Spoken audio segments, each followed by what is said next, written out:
తాకట్లో ఉన్న మీ బంగారాన్ని విడిపించి ఆ రోజు ఆన్లైన్ రేటుకి కొంటాం. Sharma gold company. నమస్కారం, వెల్కమ్ టు సుమన్ టీవీ. నేను గీతాంజలి. శ్రావణ శుక్రవారం పూజా విధానం అసలు ఎలా ఉంటుంది, మనం ఏ విధంగా చేసుకోవాలి?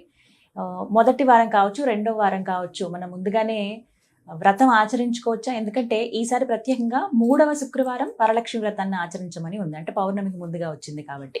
అలాగే ప్రత్యేకంగా ఈ శుక్రవారం రోజున ఎటువంటి నైవేద్యం అమ్మవారికి సమర్పించాలి, నియమాలు ఏముంటాయి, ఖచ్చితంగా ఈ వస్తువు లేకపోతే ఈ నైవేద్యాన్ని అమ్మవారికి సమర్పించాల్సిందే, ఈ పదార్థాలు మన దగ్గర ఉండవలసిందే అంటూ ఏమైనా ఉన్నాయా తెలుసుకుందాం. వివరించేందుకు ప్రస్తుతం మనతో పాటు ఉన్నారు ప్రముఖ జ్యోతిషులు బ్రహ్మశ్రీ నందిభట్ల శ్రీహరి శర్మ గురువు గారు. వారితో మాట్లాడదాం. గురుగారు నమస్కారం అండి. వాగర్థావివ సంపృక్తౌ వాగర్థ ప్రతిపత్తయే జగతః పితరౌ వందే పార్వతీ పరమేశ్వరౌ. ఆదిత్యాయ చ సోమాయ మంగళాయ బుధాయ చ గురు శుక్ర శనిభ్యశ్చ రాహవే కేతవే నమః. శృంగేరి జగద్గురు పీఠాధిపతులకి, కంచి పీఠాధిపతులకి నమస్కారములు తెలియజేసుకుంటూ కార్యక్రమాన్ని ప్రారంభిద్దాం. గురుగారు, శుక్రవారం, శ్రావణ శుక్రవారం అసలు పూజా విధానం ఎలా ఉంటుంది, ఎలా చేసుకోవాలి, ఉదయం నుంచి సాయంత్రం వరకు ఎలా ఉండాలి, వివరించండి. శ్రావణ శుక్రవారాలు మనకు ఈ యొక్క 2025 సంవత్సరంలో 5 శుక్రవారాల పాటు వచ్చాయి. అయితే వరలక్ష్మి వ్రతం అంతా కూడా పౌర్ణమి ముందు వచ్చే శుక్రవారం కాబట్టి 8వ తారీఖు రోజున ఈ యొక్క వరలక్ష్మి వ్రతం ఆచరించాలి. కాకపోతే దీనికంటే ముందు 2 శుక్రవారాలు ఆల్రెడీ మనకు ఉంటాయి. కాబట్టి 25వ తారీఖు రోజు నుంచి శ్రావణ మాసం ప్రారంభమవుతుంది. ప్రారంభమవడమే శుక్రవారంతో ప్రారంభం. విశేషంగా లక్ష్మీ మాసము, లక్ష్మీ వారమైనటువంటి లక్ష్మికి సంబంధించినటువంటి శుక్రవారంతో ప్రారంభం అవ్వడం చాలా విశేషం. కాబట్టి ఈ యొక్క శ్రావణ మాసానికంటే ముందు ప్రారంభమయ్యేటువంటి ముందు రోజు అమావాస్య రోజు కాబట్టి లక్ష్మీ వారము అంటే, లక్ష్మీ వారం అంటే చాలా మంది శుక్రవారం అనుకుంటారు, లక్ష్మీ వారం అంటే గురువారం. కాబట్టి గురువారం రోజున లక్ష్మీ యొక్క ఆరాధన చేయాలి. ఖచ్చితంగా ప్రదోషకాల సమయంలో అమావాస్య రోజున ఎవరైనా కానీ ఇంట్లో కానీ దేవాలయంలో కానీ నువ్వుల నూనెతో దీపారాధన చేసి ముందుగా లక్ష్మీ ఆరాధన చేయాలి. ఈ అమావాస్య రోజునే ఇంట్లో ఎప్పుడో పెట్టబడినటువంటి దీపపు కుందులు, ఇత్తడి వస్తువులు, ఇత్తడి దేవతా ప్రతిమలు అవన్నీ కూడా ముందు రోజే, అంటే శ్రావణ మాసం ప్రారంభం ముందు రోజే శుభ్రపరచుకోవాలి. చక్కగా వాటన్నిటిని కూడా శుభ్రపరచుకొని దీపారాధన చేసుకోవాలి.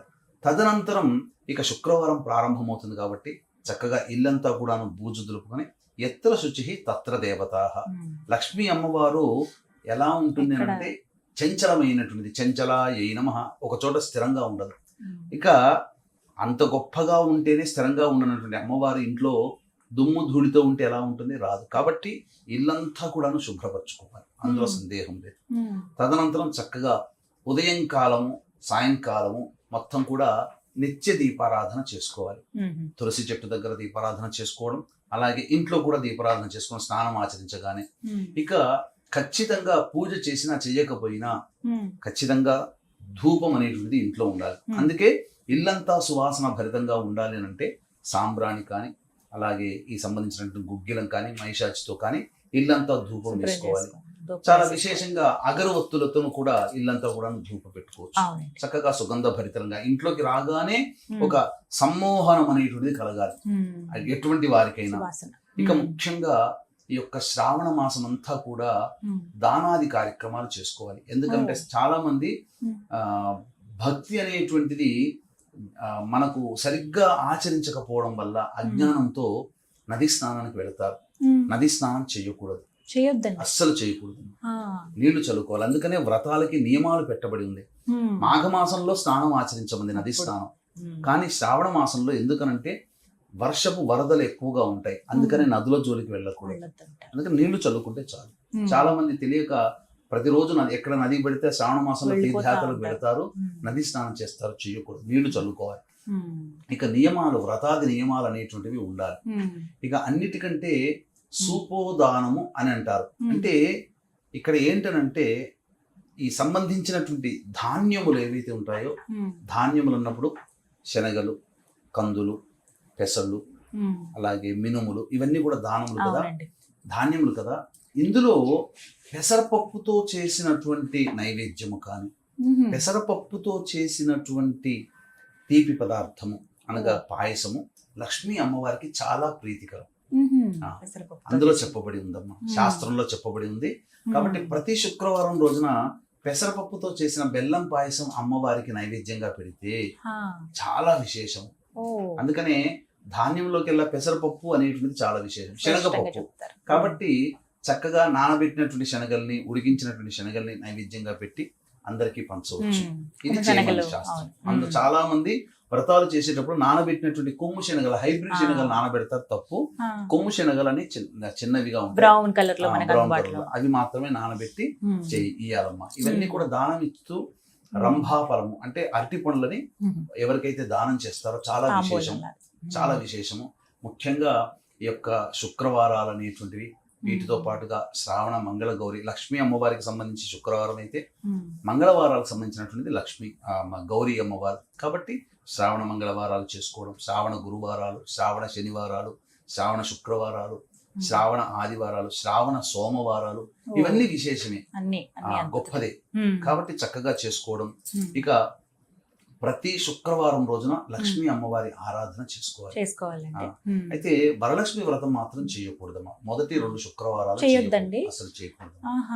చాలా మందికి ఇదే సందేహం, ఎందుకంటే 8వ తారీఖు అవ్వదు నాకు, తర్వాత పనులు ఉన్నాయనో, లేకపోతే ఒకటి అడ్డంకైనా తర్వాత మళ్ళీ కుదరకపోవచ్చు అనే ఉద్దేశంతో ముందు వారాలు కన్వీనియంట్ గా ఉన్నాయని అప్పుడు చేస్తూ ఉంటారు చాలా మంది. అలా చేయొద్దండి, చేయకూడదు. ఎందుకంటే మనకు ఈ వరలక్ష్మి వ్రతం ఆచరించేది చారుమతి వృత్తాంతం ద్వారానే మనకు తెలుసు. కాబట్టి చారుమతికి అమ్మవారు కలలో కనిపించి పౌర్ణమి ముందు వచ్చే శుక్రవారం రోజున మాత్రమే చేయమంది. కాబట్టి పౌర్ణమి ముందు ఎన్ని శుక్రవారాలు వస్తే ఆ శుక్రవారం మనకు అప్పుడు కుదరదు. కాబట్టి ముందు వచ్చే శుక్రవారం అంటే మాత్రం శాస్త్ర ప్రకారం కుదరదమ్మా, అందులో సందేహమే లేదు. కాబట్టి ఈ 25వ తారీఖు రోజున కానీ, మళ్ళీ తర్వాత ఉండేటువంటి ఈ అష్టమి తిథితో కూడుకున్నటువంటి శుక్రవారం కానీ చేయకూడదు. కాబట్టి పౌర్ణమి ముందు అనగా 9వ తారీఖు పౌర్ణమి ఉదయం పూట ఉంటుంది. కాబట్టి 8వ తారీఖు రోజున చేసుకోవడం చాలా విశేషం. అయితే ఈసారి వచ్చేటువంటి వరలక్ష్మి వ్రతం అలభ్యమైనటువంటి వరలక్ష్మి వ్రతం, నాకు తెలిసి దాదాపు 100 సంవత్సరాల లోపల ఇటువంటి యోగం అయితే లేదు.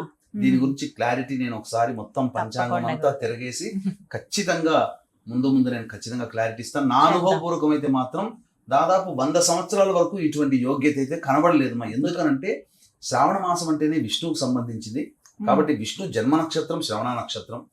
వరలక్ష్మి వ్రతం అంటే లక్ష్మీ అమ్మవారి కోసం చేసేది.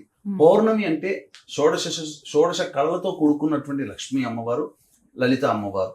కాబట్టి ఈ 3 పౌర్ణమి, శుక్రవారం, శ్రవణ నక్షత్రం కలిసి వచ్చింది 8వ తారీఖు రోజు. కాబట్టి మహిళామణులందరూ కూడా ఎంతో భక్తి ప్రపత్తులతో సాయంకాలం వరకు కూడా ఉపవాసం ఉండి ప్రదోషకాల సమయంలో సంధ్యా సమయంలో చేసుకుంటేనమ్మా, వ్రతం చేసుకుంటే వరలక్ష్మి వ్రతం కనుక ఈసారి సంధ్యా సమయంలోనే చేసుకోమని చెప్తున్నాను. మిగతా రోజుల్లో మిగతా ఎన్నో సందర్భాల్లో మనం ఉదయం కూడా చేసుకున్నాం. కానీ ఈసారి 8వ తారీఖు రోజున ఉదయం కంటే చతుర్దశి ఉంటుంది, మధ్యాహ్నం 1:45.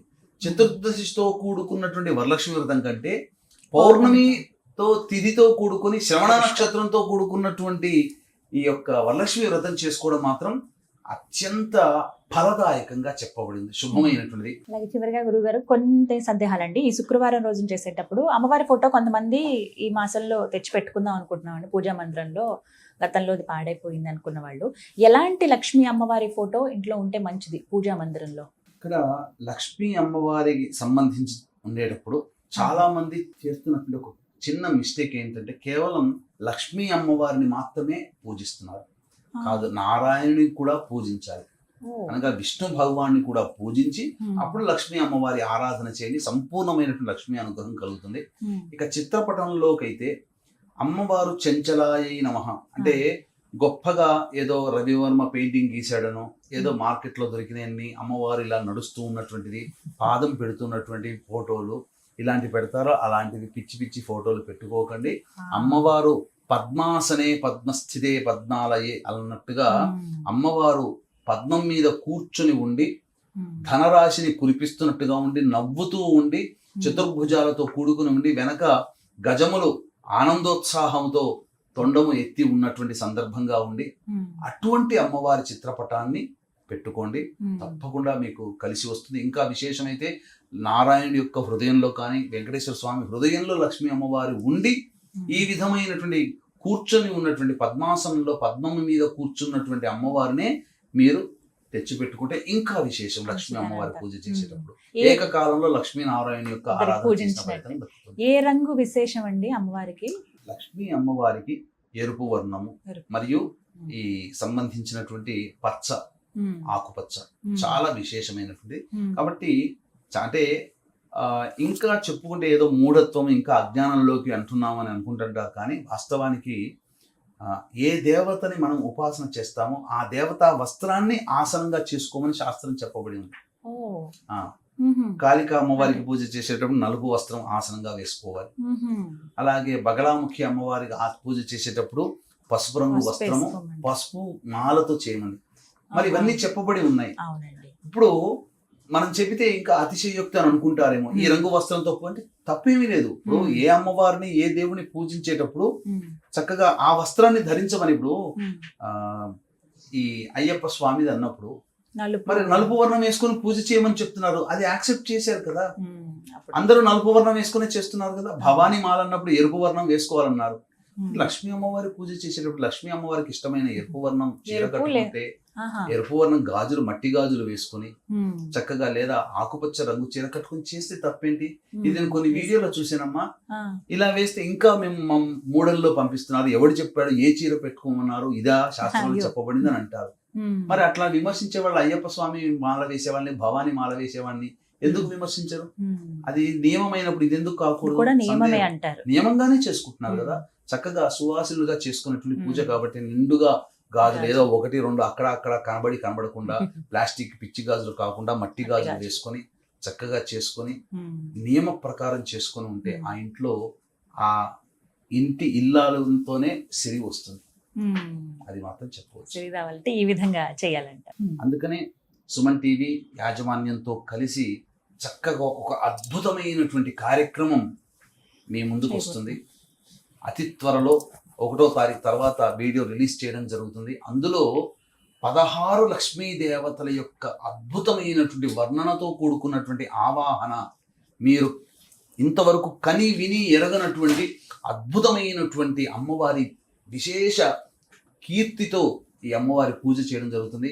చక్కగా ఆ వీడియో రిలీజ్ అవ్వగానే లైక్ చేసుకొని పెట్టుకుని తర్వాత ఎప్పుడు కావాలంటే అప్పుడు చూసుకొని చక్కగా మీ ఇంట్లో 8వ తారీఖు రోజున పూజ చేసుకునే సందర్భంలో ఆ యొక్క 16 లక్ష్మీ దేవతల పూజ అన్నప్పుడు అక్కడ మీరు ఆన్ చేసి పెట్టుకొని ఇంట్లోనే మీరు పూజ చేసుకుంటే అదే విధంగా వీడియో మీకు అందించడం జరుగుతుంది.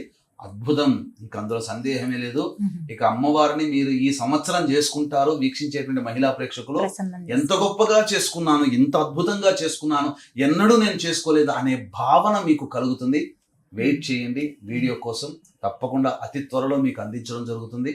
కాబట్టి మళ్ళీ చెప్తున్నాను, పౌర్ణమి శ్రవణ నక్షత్రం ఇటువంటి శుక్రవారంతో కూడుకున్న రోజు మళ్ళీ మళ్ళీ రాదు.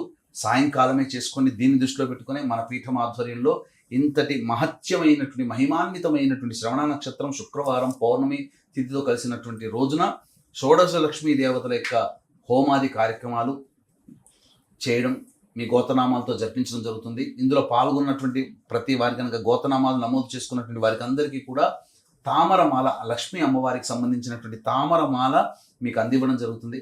అవకాశం ఉన్న వాళ్ళు కార్యక్రమం అంతా కాంటాక్ట్ చేసి పూర్తి వివరాలు తెలుసుకోవచ్చు, ఎలా నమోదు చేసుకోవాలి. ఈ కార్యక్రమంలో నమోదు చేసుకోవడం ద్వారా ఉద్యోగము, సిరి సంపదలు, ఆర్థిక బాధలు, దాంపత్య సమస్యలు, సంతాన సమస్యలు ఒకటా రెండా మన జీవితంలో ఎదగడానికి ఏది కావాలో అన్నీ ఈ అమ్మవారి అనుగ్రహం వల్ల కలుగుతాయని చెప్పవచ్చు. ధన్యవాదాలు గురుగారు, చాలా చక్కగా వివరించారు. సర్వం శ్రీ ఉమామహేశ్వర పరబ్రహ్మార్పణమస్తు.